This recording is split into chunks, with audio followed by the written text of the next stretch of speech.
2022 November 29 ರಾತ್ರಿ ಕವಿತಾ ಅನ್ನೋ ಮಹಿಳೆ ತನ್ನ ಗಂಡ ಮಹೇಶ್ ಶವವನ್ನ ಖಾಸಗಿ ಆಸ್ಪತ್ರೆಯೊಂದಕ್ಕೆ ತಂದಿದ್ಲು. ಅದೇ ಆಸ್ಪತ್ರೆಯಲ್ಲಿ ಈಕೆ ಸೀನಿಯರ್ ನರ್ಸ್ ಆಗಿ ಕೆಲಸ ಮಾಡ್ತಿದ್ಲು. ರಾತ್ರಿ ಟೈಮಲ್ಲಿ ಸೀನಿಯರ್ ಡಾಕ್ಟರ್ಗಳು ಇರೋದಿಲ್ಲ. ಜೂನಿಯರ್ ಡಾಕ್ಟರ್ಗಳನ್ನ ಹೇಗೋ ಮ್ಯಾನೇಜ್ ಮಾಡಬಹುದು ಅನ್ಕೊಂಡೆ ಕವಿತಾ ಗಂಡನ ಶವವನ್ನ ಆಸ್ಪತ್ರೆಗೆ ತಂದಿದ್ಲು. ಆದ್ರೆ ಇವಳ ಪ್ಲಾನ್ ಆರಂಭದಲ್ಲೇ ಉಲ್ಟಾ ಹೊಡೆದಿತ್ತು. ಆ ಟೈಮಲ್ಲೂ ಸೀನಿಯರ್ ಡಾಕ್ಟರ್ಗಳಿಬ್ರು ಆಸ್ಪತ್ರೆಯಲ್ಲೇ ಇದ್ರು. ಆಗ ಕವಿತಾ ನನ್ನ ಗಂಡನ ಕಾಪಾಡಿ ಅಂತ ಅಳ್ತಾ ಕಣ್ಣೀರು ಹಾಕಿದ್ಲು. ಆಸ್ಪತ್ರೆ ಸಿಬ್ಬಂದಿ ತಕ್ಷಣ ಸ್ಥಳಕ್ಕೆ ಧಾವಿಸಿ ಇವಳ ಗಂಡನನ್ನ ಐಸಿಯುಗೆ ಶಿಫ್ಟ್ ಮಾಡಿದ್ರು. ನಾಡಿ ನೋಡಿದ ಡಾಕ್ಟರ್ಗಳು ಮಹೇಶ ಆಸ್ಪತ್ರೆಗೆ ಬರೋಕು ಮೊದಲೇ ಸಾವನ್ನಪ್ಪಿದ್ದಾನೆ ಅಂತ ಕನ್ಫರ್ಮ್ ಮಾಡಿದ್ರು. ಇದರಿಂದ ಕವಿತಾ ಜೋರಾಗಿ ಅಳ್ತಾ ಗಂಡನ ಮೃತದೇಹದ ಮೇಲೆ ಬಿದ್ದು ಒದ್ದಾಡಿದ್ಲು. ಆದ್ರೆ ಡಾಕ್ಟರ್ಗಳು ಮೃತದೇಹದ ಕುತ್ತಿಗೆ ಹಾಗೂ ಹಣೆ ಮೇಲೆ ಉಗುರಿನಿಂದ ಪರಚಿದ್ದ ಗಾಯದ ಗುರುತುಗಳನ್ನ ಗಮನಿಸಿದ್ರು. ಇದರಿಂದ ಇದು ಮೆಡಿಕೋ ಲೀಗಲ್ ಕೇಸ್ನಂತೆ ಕಾಣ್ತಿದ್ದು ಆಸ್ಪತ್ರೆಯಲ್ಲಿ ಯಾರೇ ಅನುಮಾನಾಸ್ಪದವಾಗಿ ಸಾವನ್ನಪ್ಪಿದ್ರು ಪೊಲೀಸರಿಗೆ ಡಾಕ್ಟರ್ಗಳು ಮಾಹಿತಿ ಕೊಡಬೇಕಾಗಿರುತ್ತೆ. ಹೀಗಾಗಿ ಕವಿತಾ ಕೆಲಸ ಮಾಡ್ತಿದ್ದ ಆಸ್ಪತ್ರೆ ಸಿಬ್ಬಂದಿ ಸಹ ಪೊಲೀಸರಿಗೆ ಮಾಹಿತಿಯನ್ನ ತಿಳಿಸಿದ್ರು. ವಿಷಯ ತಿಳಿದ ಗಾಜಿಯಾಬಾದ್ ಪೊಲೀಸರು ಆಸ್ಪತ್ರೆಗೆ ಬಂದು ಮೃತದೇಹವನ್ನ ಪರೀಕ್ಷೆಗೆ ಒಳಪಡಿಸಿದ್ರು. ಮಹೇಶನಿಗೆ ಏನಾಯ್ತು ಅಂತ ಕವಿತಾನ ಕೇಳಿದ್ದಕ್ಕೆ ಅವಳು ಕತೆ ಹೇಳೋಕೆ ಶುರು ಮಾಡಿದ್ಲು. ನಾನು ರಾತ್ರಿ ಕೆಲಸ ಮುಗಿಸಿಕೊಂಡು ಮನೆಗೆ ಬಂದು ನೋಡಿದಾಗ ಫ್ಯಾನ್ಗೆ ನೇಣು ಬಿಗಿದುಕೊಂಡಿದ್ದ ಅಂತ ಜೋರಾಗಿ ಅಳೋಕೆ ಶುರು ಮಾಡಿದ್ಲು. ಆದ್ರೆ ಇವಳು ಹೇಳಿದ್ದನ್ನ ಪೊಲೀಸರು ಮೊದಲಿಗೆ ನಂಬೋಕೆ ರೆಡಿ ಇರಲಿಲ್ಲ. ಯಾಕಂದ್ರೆ ಆಸ್ಪತ್ರೆಯಲ್ಲಿ ಇವಳ ವಿರುದ್ಧ ನೆಗೆಟಿವ್ ಟಾಕ್ ಇತ್ತು. ಮರಣೋತ್ತರ ಪರೀಕ್ಷೆಯ ವರದಿಯಲ್ಲೂ ಮಹೇಶ ಉಸಿರುಗಟ್ಟಿ ಸಾವನ್ನಪ್ಪಿದ್ದಾನೆ ಅಂತ ಗೊತ್ತಾಗಿತ್ತು. ಅಲ್ಲದೆ ತಲೆ ಮತ್ತು ಕುತ್ತಿಗೆ ಭಾಗದಲ್ಲಿ ಉಗುರಿನಿಂದ ಪರಿಚಿತ ಗುರುತುಗಳು ಸಹ ಇದ್ವು. ಇದರಿಂದ ಪೊಲೀಸರು ತನಿಖೆಯನ್ನ ಕೈಗೆತ್ತಿಕೊಂಡಿದ್ರು. ಮೊದಲಿಗೆ ಮೃತ ಮಹೇಶನ ಪತ್ನಿ ಕವಿತಾ ಫೋನ್ ನ ವಶಪಡಿಸಿಕೊಂಡು ಕಾಲ್ ಡೇಟಾವನ್ನ ಪರಿಶೀಲಿಸಿದ್ರು.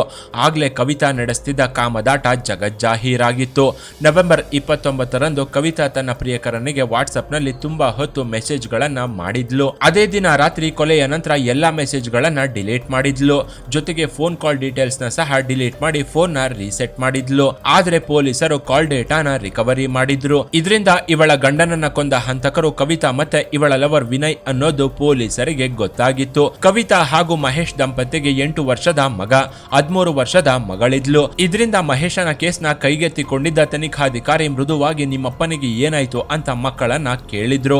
ಆಗ ಇಬ್ಬರು ಮಕ್ಕಳು ಮುಗ್ಧತೆಯಿಂದಲೇ ಮಾತನ್ನ ಆರಂಭಿಸಿದ್ರು. ಕೊನೆಗೆ ಮಕ್ಕಳ ಮಾತನ್ನ ಕೇಳಿದ್ದ ಎಸ್ಐ ಕಣ್ಣಲ್ಲೂ ನೀರು ಜಿನುಗಿತ್ತು. ಕವಿತಾ ಮಕ್ಕಳು ಮಾತನ್ನ ಆರಂಭಿಸಿದ್ವು. ರಾತ್ರಿ ಅಮ್ಮ ಅಪ್ಪನ ಮೇಲೆ ಕೂತಿದ್ಲು. ಮುಖದ ಮೇಲೆ ದಿಂಬನ್ನ ಒತ್ತಿ ಹಿಡಿದಿದ್ಲು. ಅಪ್ಪ ಒದ್ದಾಡ್ತಿದ್ದ. ಆ ಸೌಂಡ್ಗೆ ನನಗೆ ಎಚ್ಚರಿಕೆ ಬಂದು ನೋಡಿದ್ದೆ. ಅಪ್ಪನನ್ನ ಏನ್ ಮಾಡ್ತಾ ಇದೀಯಾ ಅಂತ ಕೇಳಿದ್ರೆ ನಿಮ್ಮಪ್ಪ ಗುಟ್ಕಾ ಹಾಕೊಂಡಿದ್ದ. ಅದು ಗಂಟಲಲ್ಲಿ ಸಿಕ್ಕಾಕೊಂಡು ಉಸಿರಾಡೋಕೆ ಆಗದೆ ಒದ್ದಾಡ್ತಾ ಇದ್ದಾನೆ. ಅದಕ್ಕೆ ನಾನು ಗುಟ್ಕಾ ತೆಗಿತಾ ಇದ್ದೀನಿ ಅಂತ ಅಮ್ಮ ಅಂದಿದ್ಲು ಅನ್ನೋ ವಿಚಾರವನ್ನ ಮಕ್ಕಳು ಹೇಳಿದ್ವು. ಬಳಿಕ ನೀವು ಮಲ್ಕೊಳ್ಳಿ ಅಂತ ಹೇಳಿದ್ಲು. ಹೀಗೆ ಕೇಳ್ತಾ ಮಹೇಶನ 8 ವರ್ಷದ ಮಗ ನಮ್ಮ ಅಪ್ಪನಿಗೆ ಜ್ವರ ಕಡಿಮೆಯಾಗುತ್ತಾ ಅಂಕಲ್ ಅಂತ ತನಿಖಾಧಿಕಾರಿಯನ್ನ ಪ್ರಶ್ನಿಸಿದ್ದ. ಆ ಮಗುವಿನ ಮಾತು ಕೇಳಿದ ಎಸ್ಐ ಮಕ್ಕಳನ್ನ ಎದೆಗಪ್ಪಿಕೊಂಡು ಕಣ್ಣೀರು ಹಾಕಿದ್ದ. ಅಲ್ಲಿವರೆಗೂ ಅವರು ಸಾಕಷ್ಟು ಪ್ರಕರಣಗಳನ್ನ ನೋಡಿದ್ರು. ಪ್ರತಿದಿನ ಅವರು ಅಪರಾಧಿಗಳ ಮಧ್ಯದಲ್ಲೇ ಬದುಕ್ತಿದ್ರು. ಆದ್ರೀಗ ದೇವರಂತಹ ಚಿಕ್ಕ ಮಕ್ಕಳ ಮಾತುಗಳನ್ನ ಕೇಳಿ ಅವರ ಮನಸ್ಸು ಭಾರವಾಗಿತ್ತು. ಬಳಿಕ ಮಕ್ಕಳ ಸಂಬಂಧಿಕರನ್ನ ಕರೆಸಿ ಮಕ್ಕಳನ್ನ ಅವರಿಗೆ ಒಪ್ಪಿಸಿದ್ರು. ಎಸ್ಐ ಇವರ ಮನೆಗೆ ಬಂದಾಗ ಕವಿತಾ ಗಂಡನ ಶವದ ಮುಂದೆ ಕೂತು ಗೋಳಾಡ್ತಿದ್ಲು. ಇದರಿಂದ ತನಿಖಾಧಿಕಾರಿ ಸಿಬ್ಬಂದಿಗೆ ಸನ್ನೆ ಮಾಡಿದ್ರು. ಈಗಲೇ ಮಾತನಾಡಿ ಕಳಿಸೋದಾಗಿ ಕವಿತಾಳನ್ನ ಕರ್ಕೊಂಡು ಹೋಗೋಕೆ ರೆಡಿಯಾಗಿದ್ರು. ಆದ್ರೆ ಮಹೇಶನ ಸಂಬಂಧಿಕರು ಗಂಡನ ಅಂತ್ಯಕ್ರಿಯೆಯಾಗುವವರೆಗೂ ಇರಿ, ಪಾಪ ಚಿಕ್ಕ ವಯಸ್ಸಿಗೆ ಗಂಡನನ್ನ ಕಳ್ಕೊಂಡು ಎಷ್ಟು ನೋವು ಪಡ್ತಾ ಇದ್ದಾಳೋ ನೋಡಿ ಅಂತ ಅಂದಿದ್ರು. ಆದ್ರೂ ಒಂದೇ ಗಂಟೆಯಲ್ಲಿ ಮತ್ತೆ ವಾಪಸ್ ಕರ್ಕೊಂಡು ಬಂದು ಬಿಡ್ತೀವಿ ಅಂತ ಹೇಳಿ ಕವಿತಾನ ಅವರ ಜೊತೆ ಕರ್ಕೊಂಡು ಹೋಗಿದ್ರು. ಇವಳೇ ಗಂಡನನ್ನ ಕೊಲೆ ಮಾಡಿದ್ದಾಳೆ ಅಂತ ಹೇಳಿದ್ರೆ ಅಲ್ಲಿದ್ದ ಮಹೇಶನ ಸಂಬಂಧಿಕರು ಇವಳನ್ನ ಕೊಲೆ ಮಾಡಿ ಬಿಡ್ತಿದ್ರು. ಇದರಿಂದ ಪೊಲೀಸರು ಸೂಕ್ಷ್ಮ ಬುದ್ಧಿಯಿಂದ ಕವಿತಾನ ವಶಕ್ಕೆ ಪಡೆದಿದ್ರು. ಜೊತೆಗೆ ಇವಳ ಪ್ರಿಯಕರ ವಿನಯ್ನ ಸಹ ವಶಕ್ಕೆ ಪಡೆದು ವಿಚಾರಣೆ ನಡೆಸೋಕೆ ಶುರು ಮಾಡಿದ್ರು. ಶುರುವಿನಲ್ಲಿ ಎಲ್ಲ ಕ್ರಿಮಿನಲ್ಗಳ ಹಾಗೆ ಇವರು ಸಹ ತಮಗೇನು ಗೊತ್ತಿಲ್ಲ ಅಂತಾನೆ ಹೇಳಿದ್ರು. ಆದ್ರೆ ಪೊಲೀಸರು ಯಾವಾಗ ಇವರಿಬ್ಬರ ಕಾಚಾಗಳು ಉದುರಿ ಹೋಗುವ ಹಾಗೆ ವರ್ಕೌಟ್ ಮಾಡೋಕೆ ಶುರು ಮಾಡಿದ್ರು ಆಗ್ಲೇ ನೋಡಿ ಈ ಪ್ರಕರಣದ ಅಸಲಿ ಕತೆ ಬಟಾ ಬಯಲಾಗಿತ್ತು. ಉತ್ತರ ಪ್ರದೇಶದ ಗಾಜಿಯಾಬಾದ್ನಲ್ಲಿ ಖಾಸಗಿ ಆಸ್ಪತ್ರೆಯೊಂದರಲ್ಲಿ ಕವಿತಾ ನರ್ಸ್ ಆಗಿ ಕೆಲಸ ಮಾಡ್ತಿದ್ಲು. 30 ವರ್ಷದ ಇವಳಿಗೆ ಇದೇ ಆಸ್ಪತ್ರೆಯ ಇನ್ಶೂರೆನ್ಸ್ ಡಿಪಾರ್ಟ್ಮೆಂಟ್ ನಲ್ಲಿ ಅಕೌಂಟೆಂಟ್ ಆಗಿದ್ದ ವಿನಯ್ ಶರ್ಮಾ ಅನ್ನೋನು ಪರಿಚಯವಾಗಿದ್ದ. ಮೊದಲಿಗೆ ಇವರಿಬ್ಬರ ನಡುವೆ ಪರಿಚಯ ಶುರುವಾಗಿ ಅದು ಅಕ್ರಮ ಸಂಬಂಧಕ್ಕೆ ದಾರಿ ಮಾಡಿಕೊಟ್ಟಿತ್ತು. ರಾತ್ರಿ ಟೈಮಲ್ಲಿ ಡ್ಯೂಟಿ ಇದೆ ಅಂತ ಹೇಳಿ ಪ್ರಿಯಕರನ ಮನೆಗೆ ಹೋಗ್ತಿದ್ದ ಕವಿತಾ ಅವನ ಜೊತೆ ಎಂಜಾಯ್ ಮಾಡಿ ಬರ್ತಿದ್ಲು. ಗಂಡ ಕೆಲಸಕ್ಕೆ ಹೋಗ್ತಿದ್ದಂತೆ ವಿನಯ್ನ ಮನೆಗೆ ಕರೆಸಿಕೊಂಡು ಎಂಜಾಯ್ ಮಾಡ್ತಿದ್ಲು. ಮಕ್ಕಳಿಗೆ ಇವನನ್ನ ಮಾಮ ಅಂತ ಪರಿಚಯಿಸಿದ್ಲು. ಅಕ್ಕಪಕ್ಕದ ಮನೆಯವರಿಗೂ ನನ್ನ ಅಣ್ಣ ಅಂತ ಹೇಳಿ ಪರಿಚಯ ಮಾಡಿಕೊಟ್ಟಿದ್ಲು. ವಿನಯ್ ರೂಮ್ಗೆ ಹೋಗ್ತಿದ್ದವಳು ಅವನ ಮುಂದೆ ಬೆತ್ತಲಾಗಿ ಬರ್ತಿದ್ಲು. ಸಂಜೆ ಗಂಡ ಮಹೇಶ್ ಕೆಲಸ ಮುಗಿಸಿಕೊಂಡು ಬರೋ ಟೈಮ್ಗೆ ಮನೆಗೆ ಬಂದು ಬಿಡ್ತಿದ್ಲು. ಹೀಗೆ ಇವರಿಬ್ಬರ ನಡುವೆ 2 ವರ್ಷದವರೆಗೂ ಅಕ್ರಮ ಸಂಬಂಧ ಮುಂದುವರೆದಿತ್ತು. ಮಗಳಿಗೆ ತಿಳುವಳಿಕೆ ಬರೋ ವಯಸ್ಸು, ಹೀಗಾಗಿ ಮಗುವಿಗೆ ಚಾಕ್ಲೇಟ್ ತಗೊಂಡು ಬರುವಂತೆ ಹೇಳಿ ಅಂಗಡಿಗೆ ಕಳಿಸ್ತಿದ್ಲು. ಮಕ್ಕಳು ಅಂಗಡಿಯಿಂದ ಬರುವಷ್ಟರಲ್ಲಿ ಪ್ರಿಯಕರನ ಜೊತೆ ಪಲ್ಲಂಗದ ಮೇಲೆ ಪವಡಿಸಿ ಬಿಡ್ತಿದ್ಲು. ಹೀಗೆ ಒಂದು ದಿನ ಮಕ್ಕಳು ತನ್ನ ತಂದೆ ಹತ್ರ ಮಾಮ ದಿನ ಮನೆಗೆ ಬರ್ತಾನೆ, ಮನೆಗೆ ಬಂದು ದುಡ್ಡು ಕೊಟ್ಟು ನಮಗೆ ಚಾಕ್ಲೇಟ್ ತಗೊಂಡು ಬಾ ಅಂತ ಹೇಳಿ ಕಳಿಸ್ತಾನೆ ಅಂತ ಹೇಳಿದ್ವು. ಇದರಿಂದ ಯಾರು ಆ ಮಾಮ ಅಂತ ಹೆಂಡತಿಯನ್ನ ಮಹೇಶ ಪ್ರಶ್ನಿಸಿದ್ದ. ಅಲ್ಲದೆ ಇವಳ ಫೋನ್ ನ ತಗೊಂಡು ಚೆಕ್ ಮಾಡಿದಾಗ ತನ್ನ ಹೆಂಡತಿಗೆ ಒಬ್ಬ ಬಾಯ್ ಫ್ರೆಂಡ್ ಇರೋ ವಿಚಾರ ಗೊತ್ತಾಗಿತ್ತು. ಇದರಿಂದ ಹೆಂಡತಿಯನ್ನ ಹಿಡಿದು ಬಾರಿಸಿದ್ದ. ಆದ್ರೆ ಆ ಪ್ರಿಯಕರ ಇವಳ ಆಸ್ಪತ್ರೆಯಲ್ಲೇ ಕೆಲಸ ಮಾಡ್ತಿದ್ದಾನೆ ಅನ್ನೋದು ಮಾತ್ರ ಇವನಿಗೆ ಗೊತ್ತಾಗದೆ ಹೋಯ್ತು. ಹೀಗೆ ಗಲಾಟೆ ಬಳಿಕ 2 ದಿನಗಳಾದ ಮೇಲೆ ಕವಿತಾ ಕೆಲಸಕ್ಕೆ ತೆರಳಿದ್ಲು. ಹೆಂಡತಿಯ ಕಾಮದಾಟ ಗೊತ್ತಾದಾಗಿನಿಂದ ಗಂಡ ಮಹೇಶ ಸಹ ಇವಳನ್ನ ಚಚ್ಚಿ ಕೆಡವೋಕೆ ಶುರು ಮಾಡಿದ್ದ. ಎಷ್ಟೇ ಪ್ರೀತಿಯಿಂದ ನೋಡ್ಕೊಂಡ್ರು ಹೆಂಡತಿ ದಾರಿ ತಪ್ಪಿದ್ದನ್ನ ನೋಡಿ ಮಹೇಶನಿಗೆ ಇನ್ನಿಲ್ಲದಂತೆ ಆಘಾತವಾಗಿತ್ತು. ಇದರಿಂದ ಹೆಂಡತಿಯನ್ನ ಪ್ರತಿದಿನ ಹೊಡೆದು ಬಡೆದು ಮಾಡ್ತಿದ್ದ. ಹೀಗೆ ಇವರಿಬ್ಬರ ಜಗಳದಲ್ಲಿ ಮಕ್ಕಳು ಬಡವಾಗಿ ಹೋಗಿದ್ವು. ಒಂದು ಕಡೆ ಗಂಡ ಕವಿತಾ ಕಾಮದಾಟಕ್ಕೆ ಕಡಿವಾಣ ಹಾಕಿದ್ರು ಸಹ ಇವಳು ಪ್ರಿಯಕರ ವಿನಯ್ ಜೊತೆ ಬದುಕಬೇಕು ಅಂತ ನಿರ್ಧರಿಸಿದ್ಲು. ಮಕ್ಕಳನ್ನ ನನ್ನ ಸ್ವಂತ ಮಕ್ಕಳ ಹಾಗೆ ನೋಡ್ಕೊಳ್ತೀನಿ ಅಂತ ಅಂದಿದ್ದಕ್ಕೆ ಕವಿತಾ ವಿನಯ್ ಮಾತಿಗೂ ತಲೆ ಆಡಿಸಿದ್ಲು. ಹೆಂಡತಿಯ ಬೆತ್ತಲಾಟದಿಂದ ರೋಸಿ ಹೋಗಿದ್ದ ಮಹೇಶ ಕುಡಿತಕ್ಕೆ ದಾಸನಾಗಿದ್ದ. ಇದರಿಂದ ಅವನು ದಿನ ಮನೆಗೆ ಕುಡ್ಕೊಂಡು ಬರ್ತಿದ್ದ. ಅವನು ಕಂಠಪೂರ್ತಿ ಕುಡ್ಕೊಂಡು ಮನೆಗೆ ಬಂದ ದಿನವೇ ಅವನನ್ನ ಸಾಯಿಸಬೇಕು ಅಂತ ಕವಿತಾ ಪ್ರಿಯಕರನಿಗೆ ಆದೇಶವನ್ನ ಹೊರಡಿಸಿದ್ಲು. ಹೀಗೆ ಮಿಂಡನ ಜೊತೆ ಸೇರಿ ತಾಳಿ ಕಟ್ಟಿದ್ದ ಗಂಡನಿಗೆ ಮುಹೂರ್ತವಿಟ್ಟ ಒಂದು ದಿನ ನಾನು ನನ್ನ ಲವರ್ ಜೊತೆ ಬದುಕ್ತೀನಿ, ನಿನಗೆ ಇಷ್ಟವಿಲ್ಲದಿದ್ರೆ ಹೊರಟು ಹೋಗು ಅಂತ ಮುಖಕ್ಕೆ ಹೊಡೆದಂತೆ ಹೇಳಿದ್ಲು. ಅಲ್ಲದೆ ನೀನಂದ್ರೆ ನನಗೆ ಇಷ್ಟವಿಲ್ಲ, ನಿನ್ನ ಮಕ್ಕಳನ್ನ ಸಹ ನೀನೇ ಕರ್ಕೊಂಡು ಹೋಗು ಅಂತ ಹೇಳಿದ್ಲು. ಇದರಿಂದ ಮಹೇಶನಿಗೆ ಏನು ಮಾಡಬೇಕು ಅಂತ ಗೊತ್ತಾಗದೆ ಒದ್ದಾಡಿ ಹೋಗಿದ್ದ.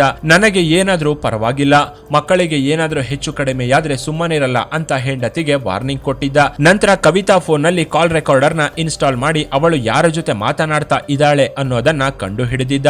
ಅದು ಗೊತ್ತಿಲ್ಲದೆ ಕವಿತಾ ಪ್ರಿಯಕರನ ಜೊತೆ ಮಾತನಾಡ್ತಿದ್ಲು. ಆಕೆ ಮನೆಯಲ್ಲಿ ಇಲ್ಲದ ಟೈಮ್ ನೋಡ್ಕೊಂಡು ಆ ವಾಯ್ಸ್ ರೆಕಾರ್ಡ್ ಗಳನ್ನೆಲ್ಲ ಮಹೇಶ ಅವನ ಫೋನ್ಗೆ ಕಳಿಸಿಕೊಂಡಿದ್ದ. ಅವುಗಳನ್ನ ಕೇಳಿದ್ದ ಮಹೇಶನ ಎದೆ ನಿಜಕ್ಕೂ ಹೊಡೆದು ಹೋಗಿತ್ತು. ತಕ್ಷಣ ಹೆಂಡತಿಯ ವಾಯ್ಸ್ ರೆಕಾರ್ಡ್ ನ ತನ್ನ ತಮ್ಮನಿಗೆ ಕಳಿಸಿದ್ದ. ನನ್ನ ಹೆಂಡತಿ ತಪ್ಪು ಕೆಲಸ ಮಾಡ್ತಿದ್ದು, ಅವಳು ಯಾವತ್ತೋ ಒಂದು ದಿನ ನನ್ನ ಕೊಲೆ ಮಾಡ್ತಾಳೆ ಅಂತ ತನ್ನ ನೋವನ್ನ ಹೇಳ್ಕೊಂಡು ತಮ್ಮನ ಹತ್ರ ಕಣ್ಣೀರು ಹಾಕಿದ್ದ. ಇದರಿಂದ ಊರಲ್ಲಿದ್ದ ಮಹೇಶನ ತಮ್ಮ ಅಣ್ಣನಿಗೆ ಧೈರ್ಯವನ್ನ ತುಂಬಿದ್ದ. ನಿನಗೆ ಭಯವಾದ್ರೆ ಊರಿಗೆ ಬಂದು ಬಿಡು, ಇಲ್ಲಿ ನಾನು ಅಪ್ಪ ಅಮ್ಮ ಇದ್ದೀವಿ ಅಂತ ಅಂದಿದ್ದ. ಇದಕ್ಕೆ ಮಹೇಶ ಈ ತಿಂಗಳ ಸಂಬಳವನ್ನ ತಗೊಂಡು ಹೆಂಡತಿ ಮಕ್ಕಳ ಸಮೇತ ಮನೆ ಖಾಲಿ ಮಾಡ್ಕೊಂಡು ಬರ್ತೀನಿ ಅಂತ ತಮ್ಮನಿಗೆ ಹೇಳಿದ್ದ. ಡಿಸೆಂಬರ್ 1ರಂದು ಊರಿಗೆ ಹೊರಟು ಹೋಗೋಣ, ಅಲ್ಲೇ ವ್ಯವಸಾಯ ಮಾಡಿಕೊಂಡು ಜೀವನ ಮಾಡೋಣ ಅಂತ ಮಹೇಶ ತನ್ನ ಪತ್ನಿ ಕವಿತಾಗೆ ಹೇಳಿದ್ದ. ಮಕ್ಕಳ ಸಲುವಾಗಿ ನಿನ್ನ ಆಟಗಳನ್ನ ಇಲ್ಲಿಗೆ ನಿಲ್ಸು, ಇಲ್ಲದಿದ್ರೆ ಊರಿಗೆ ಹೋದ್ಮೇಲೆ ನಿನ್ನ ಕತ್ತರಿಸಿ ಹಾಕ್ತೀನಿ ಅಂತಾನು ವಾರ್ನಿಂಗ್ ಕೊಟ್ಟಿದ್ದ. ಇದರಿಂದ ಕವಿತಾ ಆಘಾತಕ್ಕೊಳಗಾಗಿದ್ಲು. ಯಾಕಂದ್ರೆ ಊರಿಗೆ ಹೋದ ನಂತರ ತನ್ನ ಪ್ರಿಯಕರ ಇವಳಿಂದ ಶಾಶ್ವತವಾಗಿ ದೂರವಾಗ್ತಾನೆ ಅಂತ ಭಾವಿಸಿದ್ಲು. ಹೀಗಾಗಿ ತನ್ನ ಪ್ರಿಯಕರ ವಿನಯ್ ಜೊತೆ ಸೇರಿ ಗಂಡನ ಕೊಲೆಗೆ ಸ್ಕೆಚ್ ಹಾಕಿದ್ಲು. ನವೆಂಬರ್ 29ರಂದು ಮಹೇಶ ಕಂಠಪೂರ್ತಿ ಕುಡಿದು ಮನೆಗೆ ಬಂದಿದ್ದ. ಊಟ ಮಾಡದೆ ಹಾಲ್ನಲ್ಲೇ ಸೋಫಾ ಮೇಲೆ ಮಲಗಿದ್ದ. ಅದೇ ಟೈಮ್ಗೆ ರೂಮ್ನಲ್ಲಿ ಮಕ್ಕಳನ್ನ ಮಲಗಿಸಿದ್ದ ಕವಿತಾ ಪ್ರಿಯಕರನನ್ನ ಮನೆಗೆ ಕರೆಸಿದ್ಲು. ಬಳಿಕ ಕವಿತಾ ಕುಡಿದ ಮತ್ತಲ್ಲಿದ್ದ ಗಂಡನ ಕಾಲನ್ನ ಹಿಡ್ಕೊಂಡಿದ್ಲು. ವಿನಯ್ ಮಹೇಶನ ಮುಖದ ಮೇಲೆ ಕೂತು ದಿಂಬಿನಿಂದ ಒತ್ತಿ ಉಸಿರುಗಟ್ಟಿಸಿದ್ದ. ಆಗ್ಲೇ ಮಕ್ಕಳಿಗೆ ಎಚ್ಚರಿಕೆಯಾಗಿ ಬಂದು ತಂದೆಯ ಹತ್ಯೆಯನ್ನ ಕಣ್ಣಾರೆ ನೋಡಿದ್ರು. ನಿದ್ದೆ ಕಣ್ಣಲ್ಲಿದ್ದ ಆ ಮಕ್ಕಳಿಗೆ ತನ್ನ ತಾಯಿ ತಂದೆಯನ್ನ ಕೊಲೆ ಮಾಡ್ತಾ ಇದ್ದಾಳೆ ಅನ್ನೋ ಪರಿವೇ ಇರಲಿಲ್ಲ. ಆಗ್ಲೇ ಕವಿತಾ, ನಿಮ್ಮಪ್ಪನ ಬಾಯಲ್ಲಿ ಗುಟ್ಕಾ ಸಿಕ್ಕಾಕೊಂಡಿದೆ, ಅದನ್ನ ತೆಗಿತಾ ಇದ್ದೀವಿ, ನೀವು ಹೋಗಿ ಮಲ್ಕೊಳ್ಳಿ ಅಂತ ಹೇಳಿದ್ಲು. ಕೊನೆಗೆ ಕೈ ಹಿಡಿದ ಗಂಡನನ್ನ ಇಹಲೋಕಕ್ಕೆ ಕಳಿಸಿದವಳು ತಾನು ಕೆಲಸ ಮಾಡ್ತಿದ್ದ ಆಸ್ಪತ್ರೆಗೆ ಕಾಲ್ ಮಾಡಿ ನನ್ನ ಗಂಡ ಆತ್ಮಹತ್ಯೆ ಮಾಡ್ಕೊಂಡಿದ್ದಾನೆ ಅಂತ ಆಂಬ್ಯುಲೆನ್ಸ್ ನ ಕರೆಸಿದ್ಲು. ಬಳಿಕ ಮಹೇಶನ ಮೃತದೇಹವನ್ನ ತಗೊಂಡು ಹೋಗಿ ಆಸ್ಪತ್ರೆಯಲ್ಲಿ ಹೈಡ್ರಾಮಾ ಮಾಡಿದ್ಲು. ಆದ್ರೆ ಮಕ್ಕಳ ಬಾಯಲ್ಲಿ ನಿಜಾಂಶ ಹೊರಬಂದಿತ್ತು. ಇದರಿಂದ ಕವಿತಾ ಹಾಗೂ ವಿನಯ್ ನಡುವಿನ ಅಕ್ರಮದ ಆಟ ಎಲ್ಲರಿಗೂ ಗೊತ್ತಾಗಿ ಹೋಗಿತ್ತು. ಕೊನೆಗೆ ಕಾಮದ ಅಮಲಿಗೆ ಸಿಲುಕಿದ್ದ ಕವಿತಾ ಜೈಲು ಪಾಲಾದ್ರೆ ಮಕ್ಕಳು ಅನಾಥರಾದ್ರು. ಇತ್ತ ಮಹೇಶನ ತಮ್ಮ ಸಹ ಆಡಿಯೋ ಕ್ಲಿಪ್ ಗಳನ್ನ ಪೊಲೀಸರಿಗೆ ಕೊಟ್ಟಿದ್ದ. ಈ ಕೇಸ್ನಲ್ಲಿ ಇದು ಸಹ ಪ್ರಮುಖ ಸಾಕ್ಷಿಯಾಗಿತ್ತು.